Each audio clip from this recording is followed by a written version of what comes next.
In my seminars the last few years, I have covered what I have found to be those few simple basic principles that can make major changes in life and lifestyle. One of those subjects that gets the most comment is diseases of attitude. And out of that subject, worry and how to kick the worry habit have caused the most questions. So in this brief visit with you, let me give you my best look at worry, how to recognize it and define it, and what to do about it. And hopefully, these ideas will give you a good chance for confidence over worry. First of all, worry might well be killer number one. And if it is not the number one physical killer, although doctors tell us worriers die sooner than non-worriers, and we have all heard the expression, worry yourself to death, at least it is the number one killer of dreams and achievement, of energy and vitality and lifestyle. I know the damage and effect of this killer, worry, firsthand. I will spare you the details, but over a period of some 3 years, I let worry get out of hand. As I've mentioned before, I became a super worrier. I was good at it. The combination of small and big worries about my circumstances, what people thought of me, my finances, my abilities, the future, my progress, all led to a complete physical collapse, a stay in the hospital, emotional, mental, and physical exhaustion, and a deep despair I couldn't shake. A sad picture for a young man who should have been well on his way to carving out his share of opportunity. I am happy to tell you that good fortune came my way, and as many of you may be aware, I met a man, Mr. Earl Schoaf, with his ideas and inspiration and the help of a very close friend. I worked my way past the minefields of worry and disaster and out into the clear air of mental sunshine. And if I did it, anybody can do it. I'm not saying it's easy. It took me almost a full year to kick the worry habit. It took practice and much effort, but it was well worth it. Remember, don't ask for the task to be easy, just ask for it to be worth it. Don't wish it was easier, wish you were better. Don't ask for less challenge, ask for more skills. Don't ask for less problems, ask for more wisdom. It's the challenge that makes the experience.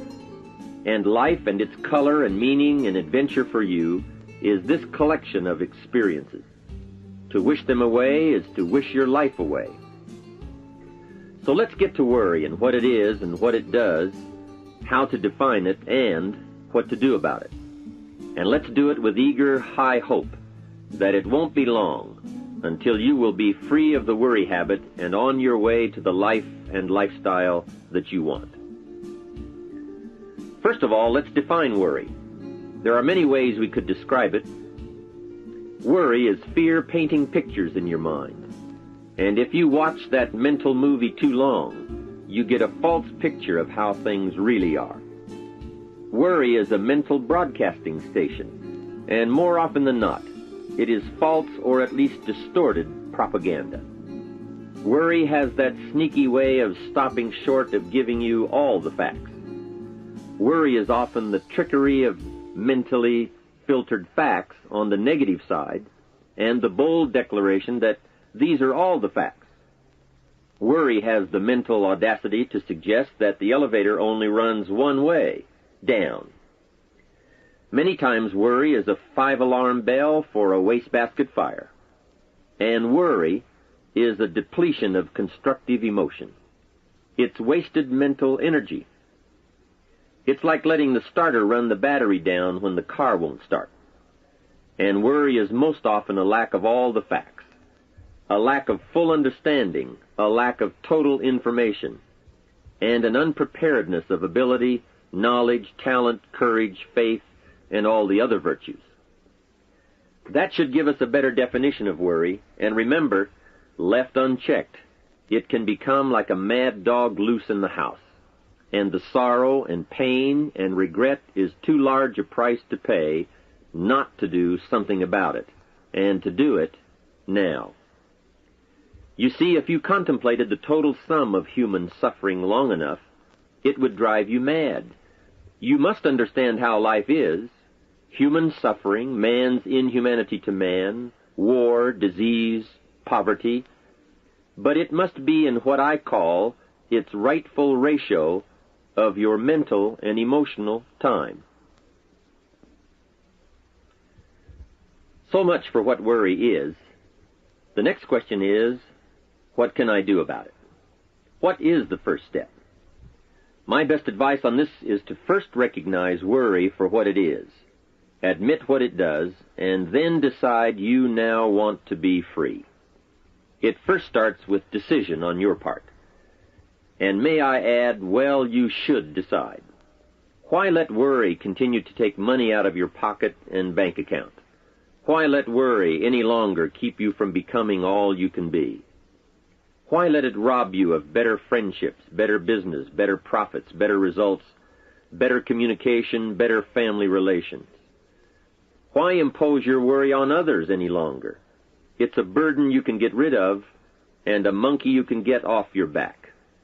Why not be rid of those sinking, nagging feelings that all is not going to be well, that you can't do it, that it won't work out for the best?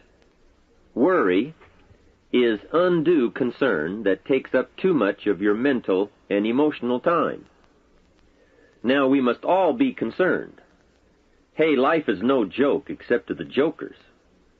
Life and how to live it is a serious matter. It is risky, full of peril, and there are constant threats to the good we want and to the pursuit of happiness. However, it is undue concern, or concern that takes up too much mental time, that begins the harm. It's like a family planning a wonderful trip.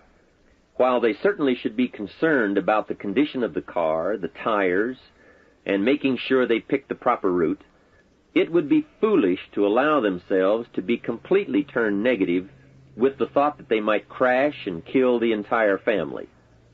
If that were the case, even if they went, the entire trip would be turned into one nightmare of fear with the specter of chaos looming around every curve, rather than enjoying the wonderful trip they had planned for themselves and their family.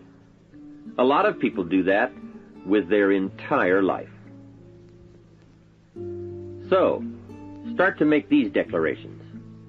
And if you mean it, they will start you on your way to confidence and adventure, free of the worry habit. Say first, I've had it with worry. I'm tired of being beaten down and hassled with all those negative mental pictures. I refuse to be tricked by false facts. I'm really not that weak. Never again do I want those sick feelings inside, those mental false alarms. I'm tired of the drain on my resources. I'm tired of the embarrassment of the lack of confidence. I don't want people, especially my family, to see me in this state anymore. I've got more to offer. I refuse to let my life be short-circuited any longer by letting my mind run wild with a distorted view of the facts, whether I bring it up or if it comes from someone else. Prove it to yourself. Think back over all the things that you worried about, all the fantastic, catastrophic events that your well-meaning advisors had told you were going to happen. Be pleased that none of them ever happened to you, or else you would not be alive today. 90% of the things you worry about never happen anyway. All of us have had these well-meaning advisors who want to appear larger in the eyes of those they wish to advise, and who immediately rear back and describe every single bad option they can think of that might possibly happen. By the time they have finished, the one who has come for some confidence and some help wonders why he even bothers to live anymore. And the fact is, those things are never really going to happen anyway. Bring to question now what your mind tells you or what others tell you, and pledge not to go for false alarms. I've had it is a good beginning. This first step will start you arguing with your worry thoughts. Soon you will start to examine your fears and worries to see if they are valid, and you won't let your mind play those mental tricks any longer. It is possible to destroy any emotion you have, including worry and fear, by a very simple process, and that is, analyze it to death. Drag it out on the table and look at it. Weigh it against all of your past experiences. Make sure this one can stand against all the past facts you have. You will now start to use worry instead of letting worry use you. It's a beginning, being in control instead of out of control.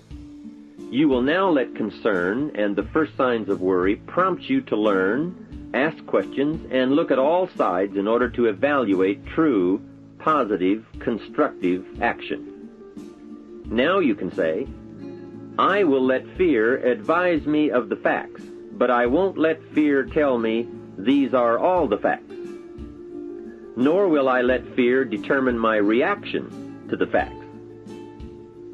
I will gladly take up the war of faith over doubt, reason over fear, and positive expectation over worry.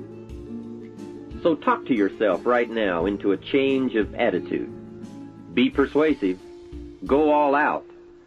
Show yourself the hell if you don't, and the good life of answers and progress if you do. Say to yourself, what a fantastic feeling it must be to stop the panic drain on my mental energy, emotion, and physical strength. Imagine putting all that saved energy and emotion and strength into my action plans for the good life. Hey, accept the challenge. Believe your beliefs, doubt your doubts, stay on the campaign to give worry a bad time. Like being your own conscientious judge, say, I've had it with the presentation of a one-sided story. I sustain the objection that worry has failed to bring out all the facts. I despise these mental courtroom maneuvers that try to belittle my client, me. I demand the whole truth, and if worry will not be silent, I may cite him for contempt of the court of reason. Call up that scene often when worry wants to hassle you with the same old tricks and the same old results. It will work every time. Okay, let's move on to some really positive steps. If you can survive all that has happened to you up to this moment in your life, in spite of doing and thinking many of the wrong things, imagine how you can succeed by now starting to do some of the right things. First, the best answer to worry is confidence, and confidence starts first with awareness. Here is one of the most important lessons in life to learn. Life and business is like the changing seasons, and the real challenge of life is to learn how to handle the winter and take advantage of the spring. In short, that's it. You see, winter always comes, but so does the spring. Night follows day, but also day follows night. Sure, the tide goes out, but it always comes in. Opportunity follows difficulty as surely as difficulty follows opportunity. I have written and recorded much on how to take advantage of the spring, how to cash in on life's opportunities, work hard all summer, learn more ways to plant and protect what you invest, and to reap in the fall without complaint, knowing it's your harvest and you've reaped what you've sown. For this subject, however, let's talk about how to handle the winters, those times when worry, like winter, takes its heavy toll. So, we tell it like it is. Winter always comes. So does the night.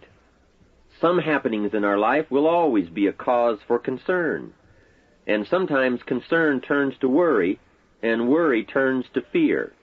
But remember, that is to be expected. Each day, each event, each season brings both expected and unexpected challenges that we must think about and make decisions on. Life is like a stream that flows continuously. The better we understand that, the better chance we have to produce good results out of all of our challenges. May I suggest something to you? I have a friend who is an avid skier. You know something? He can only ski in the wintertime. You can only hunt the elk when the snow falls in the high mountains and drives them down. That's called wintertime. You see, it's all right if it's 12 below. Just be prepared for the winter. And here is a good thought. A full, well-developed human being will find a way to take advantage of the winter, not just handle it. The big challenge is to make something out of each opportunity. Now, if winters are always going to occur in our life, shouldn't we benefit from them too? Come the next winter, you could be on the inside looking out, seated by a warm fire, the company of a good friend, and those unique feelings of security in spite of the circumstances or the season. Begin to know now that the night will pass, and as you learn to grow and progress, you will better understand how to handle every night and better live every day. Here's some of the best advice I have on worry. First, don't be afraid to face the facts of life. It is not negative to understand that the winters always come. Don't be faked out. Don't clip the word impossible out of the dictionary. Sure, the Bible says all things are possible, but I don't really understand all that means.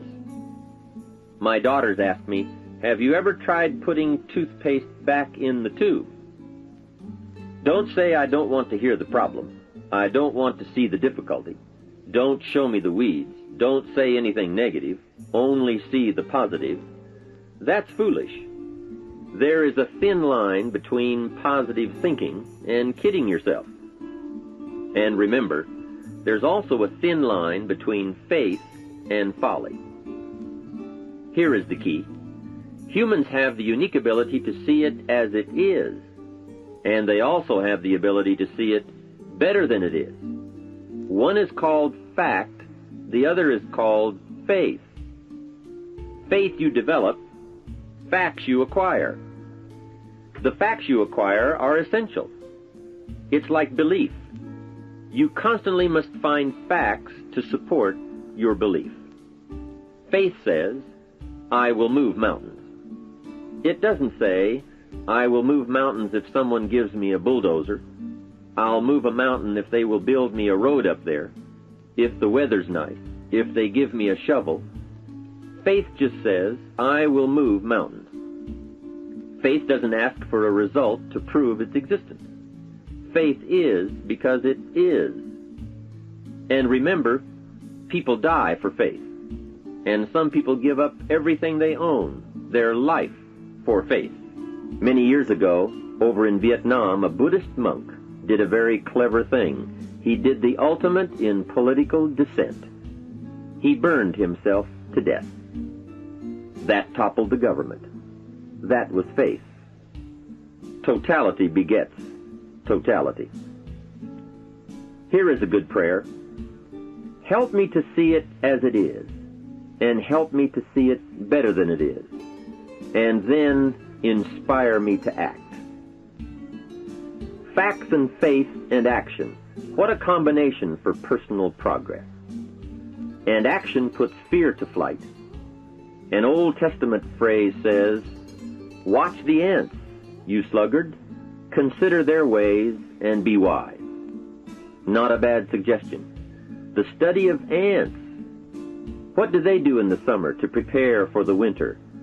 That's a lesson in life and survival. Happiness, wealth, peace, security, success, safety, friendship, reward, results, and all human achievement comes from a growing ability to understand and handle the changing seasons. And so we come right back to the theme of our entire enterprise, self-development. Learn to work harder on yourself than anything else. The key to all success in economics or mental health is self-development. It will all change for the better when you change for the better. It's what you become that really counts. And you are the only variable. So a good statement is, you can't be all positive. You can't be all confident. You can't be all faith. But confidence and faith and courage and inspiration can dominate worry and fear. Physical and emotional forces are always at work, and something will win and conquer. Make sure you give yourself the best chance to get mental and emotional domination over all of your challenges. And here is one of the master keys to the good life: developing the intelligence and accepting the challenge of putting all of your emotional experience into their rightful ratio. Beginning this progress can bring about the most dramatic changes. You see, disappointment is like winter. It always comes. It is foolish to say, don't be disappointed. But you must learn to discipline your disappointment. If it dominates 51% of your time, you're in trouble. Continued heavy disappointment is like 12 months of winter, and 12 months of winter leaves very little alive. Use the guidelines of seasons to adjust to all the meaningful things that happen to you. So concern, fear, and disappointment, like many human emotions, serve a useful purpose as long as they are kept in their rightful ratio. Left unattended, the weeds take over. Disappointment rules. Worry breaks loose. Fear gets the upper hand, and doubt moves in. But managed, worked, given human action with will and knowledge and purpose, and gardens overcome weeds. Faith overcomes doubt, and confidence pushes worry into a small place. The second major key to mastering worry is to respond. Build up inside of you that heavy desire to be free, to get on with building your life and lifestyle. Too much is waiting to delay. Take a new look at your opportunities. Figure out new ways to seize them immediately and make them work for you. And here is a key. Bring a new dedication that you will master yourself with enough discipline to be more than qualified to do the present job and prepare yourself for the next move up. Expose yourself to every stimulation possible that will put all this in perspective. Now let's move on to a very important point, and that is, the best answer to worry is confidence. First, self-confidence. I can better handle next winter. I have a strong shelter. It is stocked with supplies. I now know how to take advantage of the spring. I'm going to plant better crops and bigger crops. I can last through the summer. I won't quit this time. I'll study weeds and how to get rid of them. I'll be less frightened of the changing weather and the quick storms. In the fall, I will exercise more care and reap what I have without complaint and blame nothing for the amount of my harvest. I'll learn to save a fair portion so that I can survive the bad seasons when out of control the hailstorm comes and it all goes wrong. Now we must consider this. The most fatal deterrent to self-confidence is guilt. Not doing all you know how to do to the full extent of your present ability weakens the foundation for confidence. The biggest part of worry comes from the lack of this personal confidence. And lack of confidence comes from two major things. First, no goals or plans. And second, no daily discipline to achieve. The inaction to cure or handle small tasks is what starts the guilt process. And that always tends to make you look at what's wrong and expect the worst. So listen to the voices of creative experience. Let nature, experience, wisdom, books, everything speak to you and teach you. Remember, both opportunity and challenge await action. Everything yields to diligence. It's not what you can do, it's what you will do that counts. And undeveloped ability comes from three problems. First, lack of inspiration to find out. Second, lack of reasons to learn. And third, lack of applied time and action for developing those abilities. Remember, humans are remarkable, a marvelously functioning entity. Imagine how uniquely your body and mind have survived and managed to function in spite of all the worry. Humans don't die easy. They die hard. Develop a plan for your life rather than aimlessly drifting through it, the victim of circumstance. Create your own environment and learn to control it. You control your own mental environment by developing yourself. So go on a crash program to clean up decisions, get things done, get other things set up and started and organized. Start doing all the things that would make you feel better: exercise, diet, reading more books. Open a floodgate of positive moves in the right direction. And be thankful. Add up what you do have. Make an actual as well as a conscious mental list of all you possess, tangible as well as intangible. In view of the 4 billion other inhabitants of the world, yours is probably an incredible list. That list and being thankful should then lead to the big step of discipline. The discipline to sit up and listen, the discipline to pay attention, the discipline to give people and kids the gift of your attention, the discipline to be alert, take care of yourself, rest, eat properly, the discipline to talk well and practice good manners. Courtesy is contagious. Take one day and see what a variety of positive steps you can take and projects you can take on. At the end of the day, go over it. Write out the positive steps, the progress on projects, the rest, the exercise, the meals, the hobbies, calls, records, conversations, and letters. And speaking of calls and letters, write at least one encouraging letter or thank you note, and make at least one encouraging phone call or thank you call every week. Then have a friend help you, as one helped me, to get all the facts and prepare for action. From such a friendship, the greatest gift you can draw is the truth. To one of my dearest friends I said just the other day, as my friend, do me the one best thing you can do for me, and that is, tell me the truth. From there I can grow. I can start making wise decisions. We all admire poise, confidence, awareness, courtesy, good manners, courage, health, kindness, attention, beauty, speech, expression, and unhurried intensity, and talent at work. This can be your life. Say with me today, today I will draw on all I've learned and practiced, from curiosity to confidence, and I will utilize it all to meet the experiences and challenges that may come my way or that I may seek out.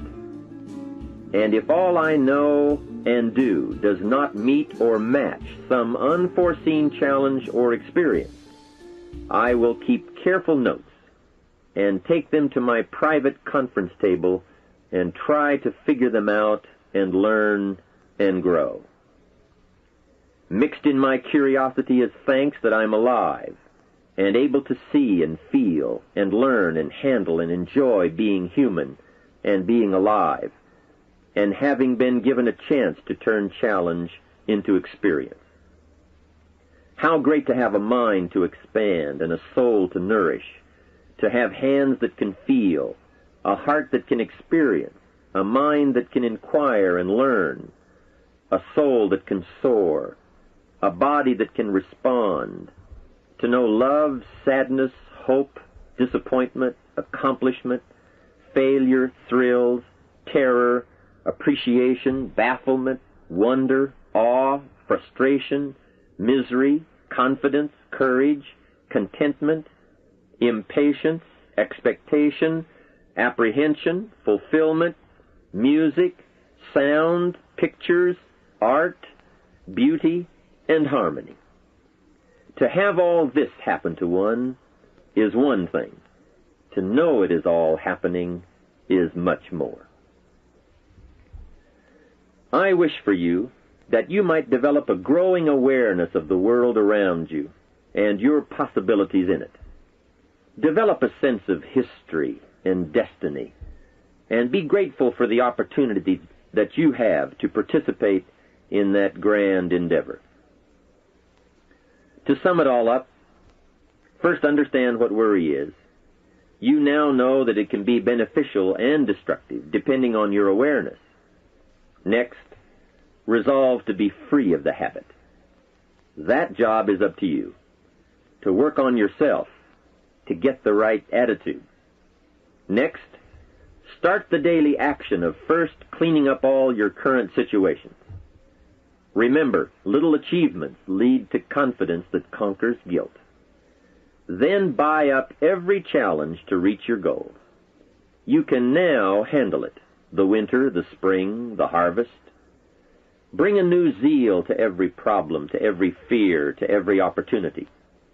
The inspiration from it all and the immediate and future progress that will someday give you a view from the top of your goals, your adventure, and your achievements. In conclusion, let me give you one piece of poetry that sums up what a life of adventure should be like and how you should feel. You are now a seasoned warrior. You bear the scars of honorable battle. And here is where you stand today. The familiar words of William Henley, "Out of the darkness that covers me, black as the pit from pole to pole, I thank whatever gods may be for my unconquerable soul. In the fell clutch of circumstance I have not winced nor cried aloud. Under the bludgeonings of chance my head is bloody but unbowed. It matters not how strait the gate, nor charged to punishments the scroll. I am the captain of my fate, I am the master of my soul."